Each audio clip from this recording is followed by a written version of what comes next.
Bonjour, bienvenue à tous. Good morning and welcome to everybody for this new conference of the Observatory of e-Health.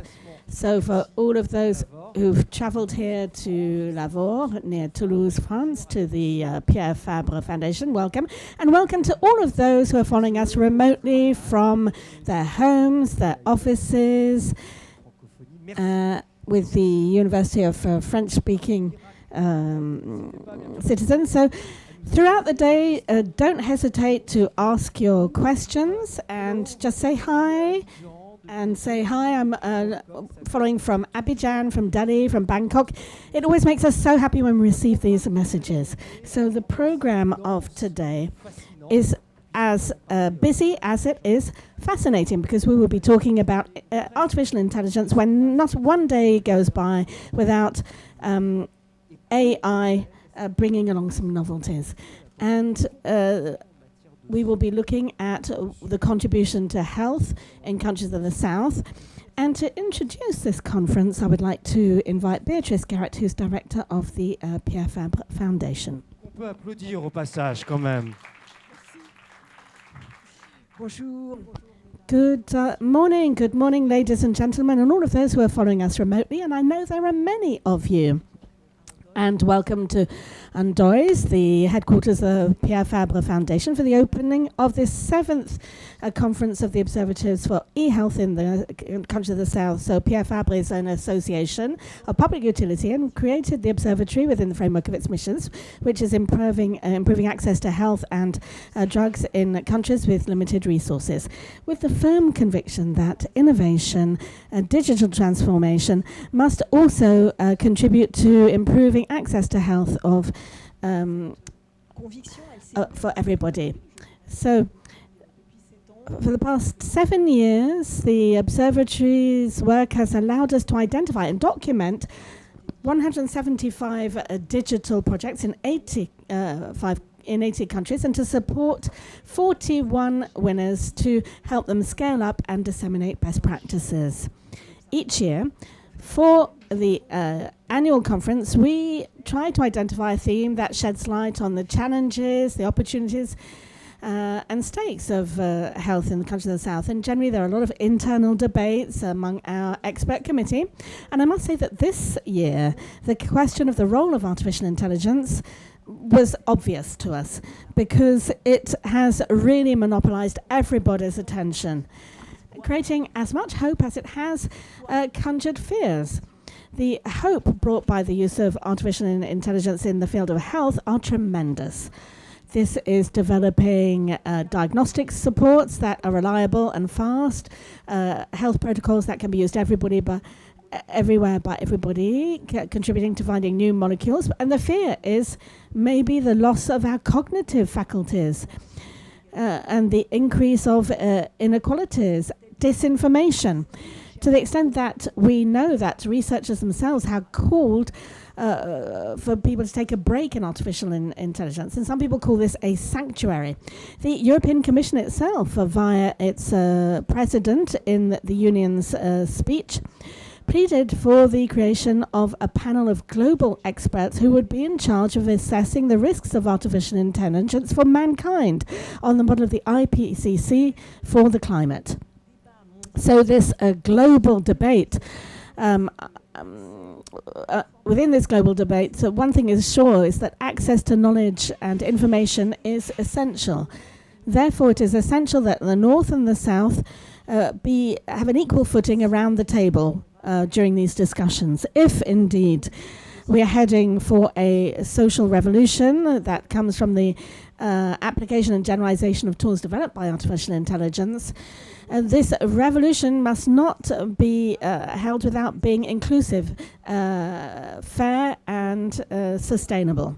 At our level, at our modest level, and without ever losing sight of our objective, which is how can we take action in the field to improve things, we have organized today's debates around two themes which we think are essential. First of all, diagnostics tools and support, because in the field of artificial intelligence, in e-health in countries of the south. It's the tool that's most used. And then ethical questions around 2 roundtables with some case studies and sharing of experience. So today also has the vocation of giving the floor to innovators from the south. So we have 4 wonderful products that will be presented by their champions, 3 of whom were able to come here to be with us today and share their experience with us. So I'd like to thank them warmly. I would also like to thank all of our experts who are with us today, our innovators and our thinkers who will help us shed light and share their experience and knowledge with us. I would also like to thank the historical partners of the observatory, the French Agency for Development, the University Agency of French-speaking countries, the Asia IF Information Network, and the Fondation Avenir. I think that all together we hope to make today's proceedings one where we will learn things, work towards solidarity and collective intelligence. Thank you very much. So let's go from artificial intelligence to collective intelligence. As I said, this conference is broadcasted directly on internet. You can choose your language, French or English. Please do send us some highs and some reactions on YouTube. It will be in the YouTube chat, on LinkedIn or Facebook. You can put this in the comments. And we have quite a few people who are already saying hi to us. So for all of those who are here, we have messages from Burundi, from Kenya, messages from Gambia, Nigeria, Africa is in number today, but not just Africa, because among the campuses that have joined us today, there's that of Maidan, Bangkok in Thailand, where we will be going immediately, which groups together the faculties of medicine and pharmacy. And in this campus, we have Dr. Buchai with us. Dr. Munchai, good morning. Can you see us and can you hear us properly? Alors, on reviendra. So we will come back. Not to worry, we will come back to you in a few minutes' time. And we will continue our reflection on artificial intelligence. It fascinates us as much as we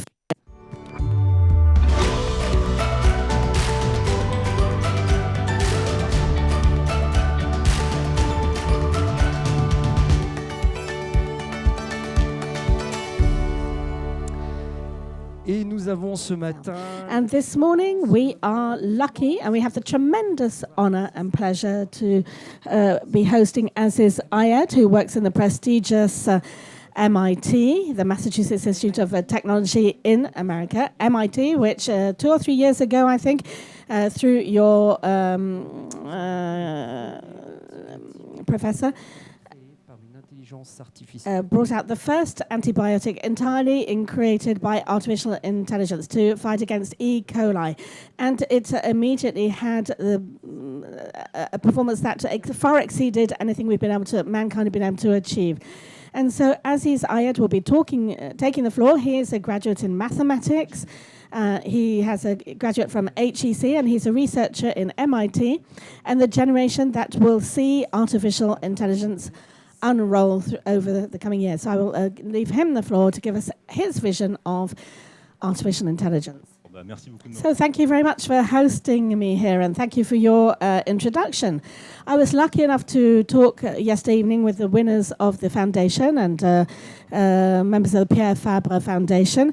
It's an honor to be here today and to talk to you about AI in medicine. As Lionel said, I'm a researcher in the MIT with the professor Aziz, and we work on a lot of subjects related to artificial intelligence and the unrolling of these methods we're developing in the labs to try to bring these methods to patients throughout the world. I don't know if we can see the slides. Elles sont de l'autre côté là-bas. Et on peut les faire défiler. Voilà, elles vont arriver sur l'écran. On peut revenir en arrière du coup. Ok. Alors et du coup dans le cadre So within the framework of this presentation, I would like to begin by presenting the state of the art of AI for healthcare and to explain where we stand today in terms of research and new discoveries and all of the challenges that we meet, all of the problems that we have to deal with when we develop models and try to use them. And then we will move on to some practical examples of methods we've developed and how we use these and how physicians use these, doctors. So, of course, as Lionel said, this year in particular has seen a boom of AI in a collective consciousness. And there are lots of tools that everybody has access to, everybody can use, and everybody can see just how powerful and impactful they are. In particular, ChatGPT, which achieves performances that we never thought we would achieve. And the AI is sat at the bar exams and school entry exams, etc. So it can create images from descriptors. All of these innovations and creations of AI raise the question of how we can use this in the field of healthcare and how we can innovate in the field of healthcare and medicine by using this technological expansion. And I think that there are many topics around this, and we can find a lot of labs and researchers who work on very different subjects, from diagnostics to the discovery of new treatments, through the use of operations in hospitals and how we can see which patients arriving in the emergency ward should be treated first, etc. So all of these subjects are there's really the livestock of research around these subjects, and there are many players that are looking into this question. So to give you more specifically some examples of subjects some success stories, as Lionel presented, that 2 or 3 years ago in the MIT, some researchers and supervisors discovered the first antibiotic using artificial intelligence. This antibiotic is called lysine, and it is an antibiotic that fights against bacteria for which we had no treatment beforehand, such as the E. coli. So how do we develop these antibiotics? We create algorithms that are able to model the molecules that we wish to synthesize. That goes from stability of the molecule to toxicity for patients, to the effectiveness against bacteria. Will it be effective? Will it work? So the interest of this is that rather than having traditional methods, we test tens of thousands of molecules in the lab to see what will work, what will cost a lot of money, and what requires massive screening. And we can use this to make a short list of promising molecules and then to test them. And this is what we did with lysine that we're talking about, and we're in clinical trials currently with the FDA trials, and which has is very promising, and it needs to go through all of the verification steps to make sure that it works well and that there are no problems with this method. Another big field of AI in medicine, which is very fashionable now, is that of imaging, and how we can use imaging to automate diagnosis, to automate things of patients, follow-up of patients, be it for cancer, many applications. But we will come back to that question shortly. But what we realize, in particular in the field of research, is that we have developed methods that work very well, and we try to prove that these tools can be used in many situations. It is very difficult to explain to the general public how they work. Of course, you can understand this. There are a lot of challenges around AI and a lot of problems that are very difficult to manage and which are very difficult to understand from the point of view of researchers and also from the point of view of doctors and the governments. There is a lot of hallucination around AI, so I'll come back to that later on. And there's also the bias that is within AI, because they're trained with databases that are created by human beings, and these methods are trained on training models that mimic human functioning. And the danger of this type of thing is to reproduce the biases created by human beings in their methods and have AIs that are completely biased and that could accentuate inequalities rather than correcting them. There are also many questions around private data and how to make sure that data remains private. and that they not be accessible to everybody, that there are no leaks onto internet when we present the methods. So it's all of these subjects that make the question of adopting these AI methods rather tricky in hospitals. So to come back to the question of hallucination, there are two examples that are quite famous and we often use to illustrate this question. On the left, you have a model that was trained to recognize shapes. So it's a vision model, which has existed for many years, and they're very performant now. And they're just as performant, if not more so, than human beings to recognize shapes in pictures. And we realize that this model kind of puts a square around the subject and says it's a person or something else. And so it so happens that this example of model, which looks very performant when we test it and validate it, we can realize that it's very easy to trick it, and it's subject to hallucination. So the example here is that we train the model, and every time a musical instrument appeared, the musical instrument is in the hands of a human being. And of course, you could never see a monkey with a guitar in its hands in nature. So it so happens that when we give this model a picture of they give the AI a picture of a monkey with a guitar in its hand, it identifies it as a human being. So that's the Attaway. There's also the Attaway effect. There is a company called Berkshire Hathaway, and we realized that every time Anne Hathaway had positive news, the values of the shares of Berkshire Hathaway increased because the model thought it was the company and not the actress. So it's easy to trick this model. And if we think in the terms of health and hospitals, it could be very dangerous when you're developing AI methods. For example, if we develop a method to diagnose lung cancer, so we train it with a model that we get from a partner hospital, and it so happens in this partner hospital, most people who have lung cancer have more than 60 years old. So this model would probably qualify people under the age of 60 as healthy. So we just need to give a bit of freedom to the model and to take decisions based on the model only, and we might miss cancer in the under 60s. So these are the obstacles to developing the deployment of AIs, and that we're trying to overcome. And there are many subjects that come back that doctors talk about and the people we work with.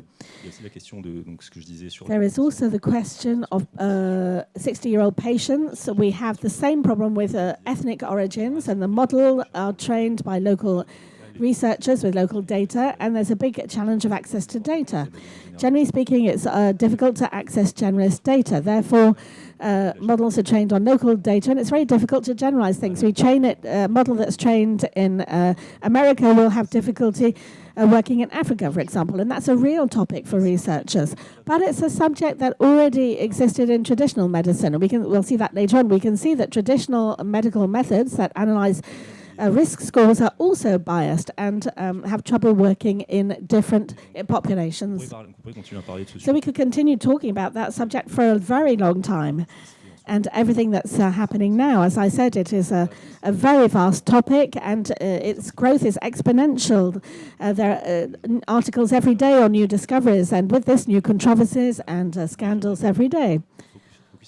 But I would like to focus a little bit more now on methods that exist and examples of things that have been unrolled and that actually work well, and which are the things we can draw inspiration from to develop an ethical, responsible AI that would allow us to make the bridge between countries of the north and countries of the south, where we could really level the ground up, in particular in terms of diagnostics. So I would speak about two models we developed within the lab for lung and breast cancer. We thought about that subject because my supervisor had breast cancer about 10 years ago that was diagnosed very later on, and was very difficult to treat. And so she wanted to develop a project around that, around breast cancer. And it's a subject that is very easy to understand, because if we look at the figures, when breast cancer is local and diagnosed, it's cured at practically 100%, but when it becomes regional rather than local, the cure rate is 85%, but when there are metastases, it's only 27%. So there's a real challenge for early diagnosis of cancer. It's the same thing for lung cancer and all types of cancer. So there's a real subject of early diagnosis here. And in traditional medicine, there are methods which allow us to predict the appearance of cancer or not. This method are based on traditional factors, which are age, family history, breast density, etc. And these methods have an accuracy of around 63%. So AUC is a metric that we often use in AI to quantify the performance of a model. And an AIC of 1 means that it perfectly predicts the future. And so it says it will predict this woman in 2 years' time will have a cancer or will not have a consent. An AOC of 0.5 means that it's random predictions, meaning, it's like tossing a coin. So it's a 0.5 of AUC. So 63 is not that good. And it's this score of 0.63. It's a method that we use today for risk factors for breast cancer. En partant de ce constat, on s'est posé la question de comment est-ce qu'on peut... So we've asked the question about how we could improve these methods and how we could make something that is more accurate and really tailored. Because this risk factor method is based on age, on family history. For example, if we take 2 sisters who are don't have a big age gap, we have a risk score which is very similar between these 2 sisters. Of course, it doesn't really have any meaning because we should be able to have a different score for these 2 women. So we wondered whether we could use X-ray pictures to predict the risk. And in fact, we can identify existing tumors in breast X-rays, and we can see that this will help us to predict the possible appearance of cancer. So what we wanted to do is for 2 sisters, if they have very different factors, we will have very different scores. And even the same women, the structure of the breast will change and the risk score will change. With traditional methods, one woman would be the score would be the same for their entire life. So we developed this method using artificial intelligence with what we call a neural network in order to take a healthy mammography and to prevent the risk of cancer at 1 to 4 or 5 years in the future. And we compared this method to traditional risk factors. And the figures you have here are on the local population around the MIT in Boston. So we can generally see that the performance of our model, which is called Mirai, which means future in Japanese. I don't know why we chose this name, but that's what we chose. And we can see that in terms of performance, it's well above traditional methods, around 78% accuracy against traditional methods, which was 63%, as I said earlier on. But I also talked about biases that exist in traditional medicine. And we can realize that this traditional method, which we call the TC score, which is the method that is used throughout the world, it was developed in the States, but it's used in India, in Africa, in Europe, etc.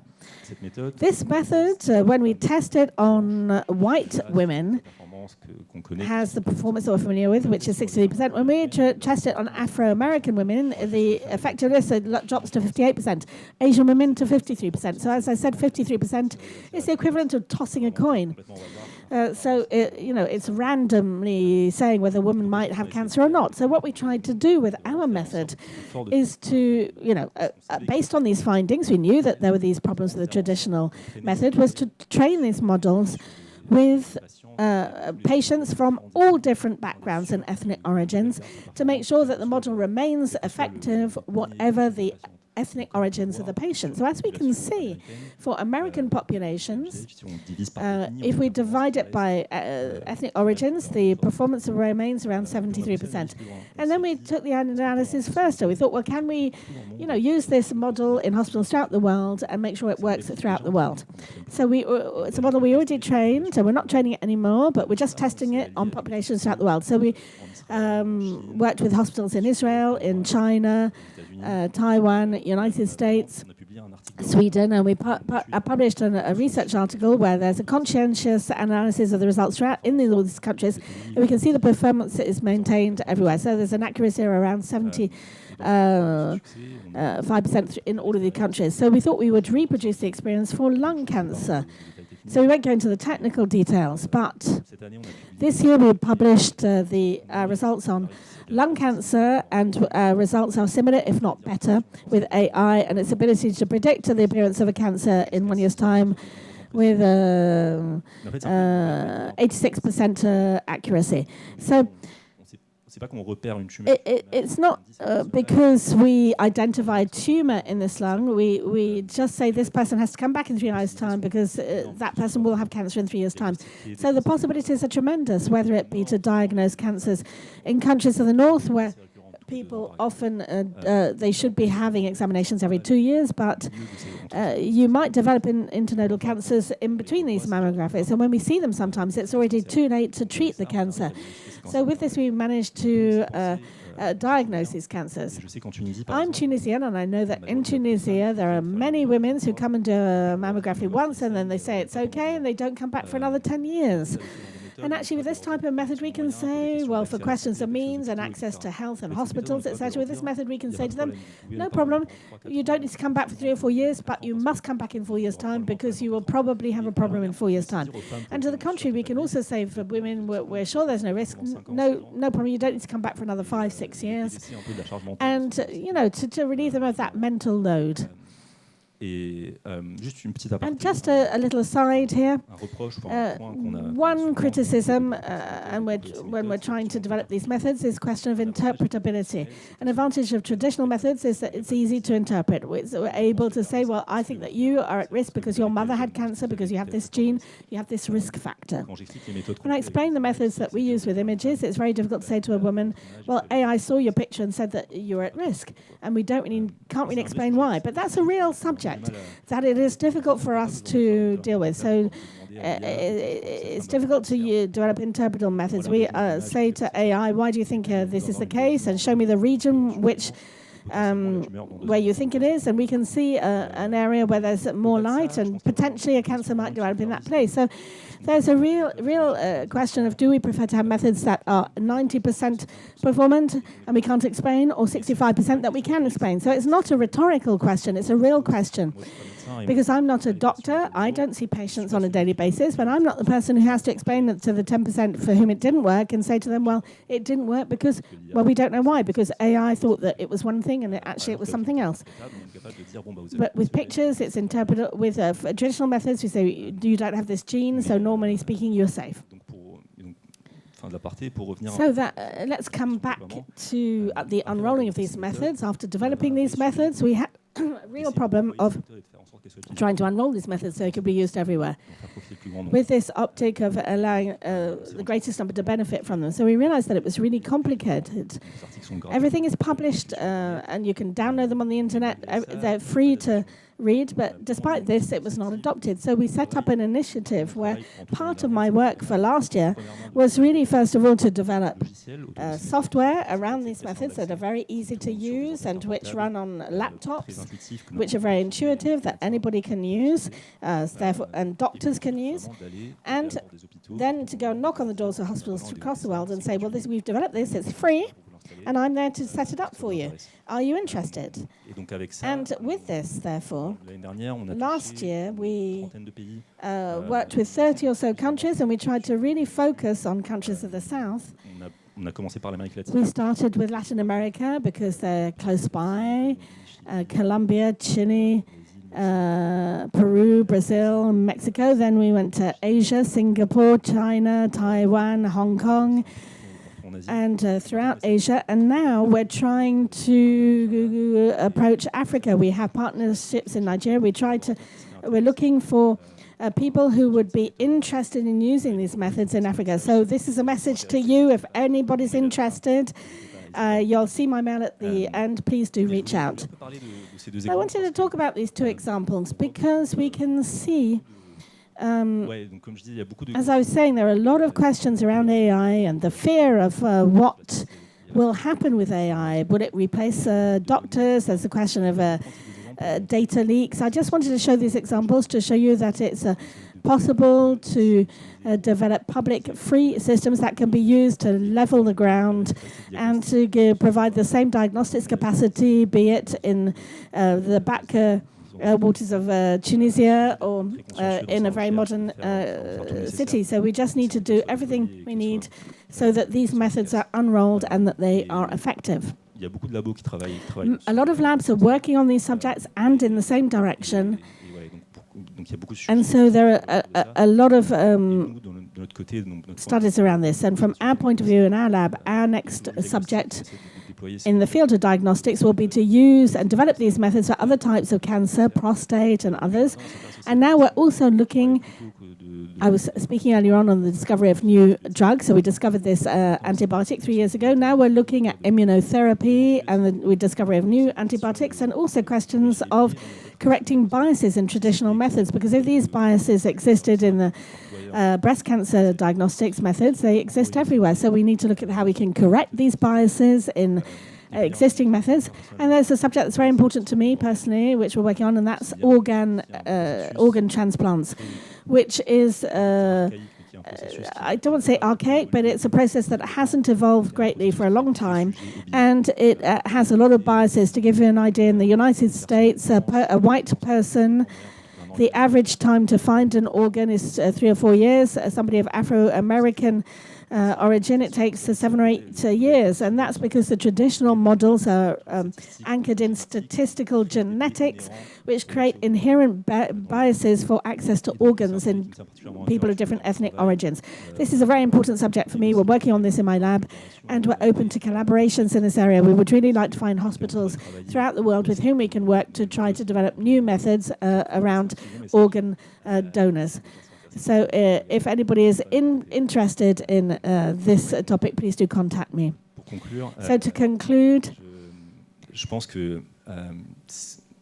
as I was saying, these methods are a true opportunity. They give real hope to really level the playing ground.